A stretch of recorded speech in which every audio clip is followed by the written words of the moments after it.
आज यानी 27 अगस्त को जीएसटी काउंसिल की 41वीं बैठक हुई, जिसमें कई महत्वपूर्ण मुद्दों पर चर्चा की गई। इस बैठक की अध्यक्षता वित्त मंत्री निर्मला सीतारमण ने की। बैठक में राज्यों को मुआवजा देने की बात कही जा रही है। इस दौरान आयोजित एक प्रेस कॉन्फ्रेंस में वित्त सचिव ने कहा है कि कोरोना महामारी के कारण जीएसटी कलेक्शन में भारी गिरावट आई है, लेकिन जीएसटी कंपेंसेशन कानून के मुताबिक देखा जाए तो राज्यों को मुआवजा दिए जाने की आवश्यकता है। वित्त सचिव ने कहा है कि वित्त वर्ष 2019-20 में केंद्र ने राज्यों को जीएसटी कंपेंसेशन के रूप में 1.65 लाख करोड़ रुपए दिए थे।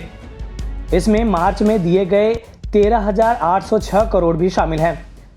वित्त वर्ष 2019-20 में शेष कलेक्शन 95,444 करोड़ रहा। बैठक में यह भी कहा गया है कि चालू वित्त वर्ष जीएसटी कलेक्शन में 2.35 लाख करोड़ रुपए की कमी की आशंका है। वहीं राज्यों को मुआवजा राशि की भरपाई के लिए जीएसटी काउंसिल ने 2 ऑप्शन दिए गए हैं। पहला, केंद्र खुद उधार लेकर राज्यों को मुआवजा दे, दूसरा आरबीआई से उधार लिया जाए। इन विकल्पों पर राज्य 7 दिनों के भीतर अपनी राय देंगे।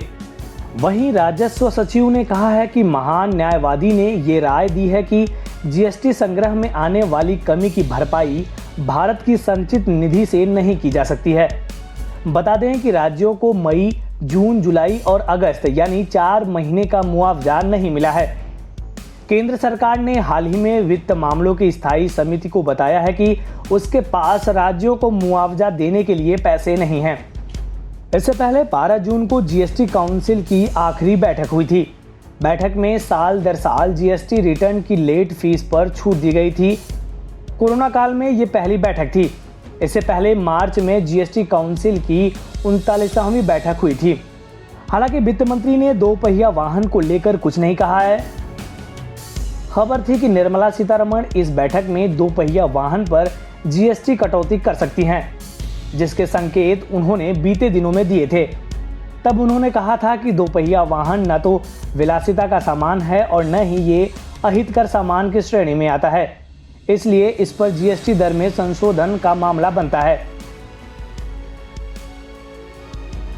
फिलहाल इस वीडियो में इतना ही। आप अपने सवाल और सुझाव हमें कमेंट करके बताइए। बाकी देश और दुनिया की ताज़ा तरीन खबरों की अपडेट्स के लिए हमारे चैनल लोकमत हिंदी को सब्सक्राइब कर लीजिए। अगर आप ये वीडियो फेसबुक पर देख रहे हैं तो हमारे पेज को लाइक और फॉलो कर लीजिए।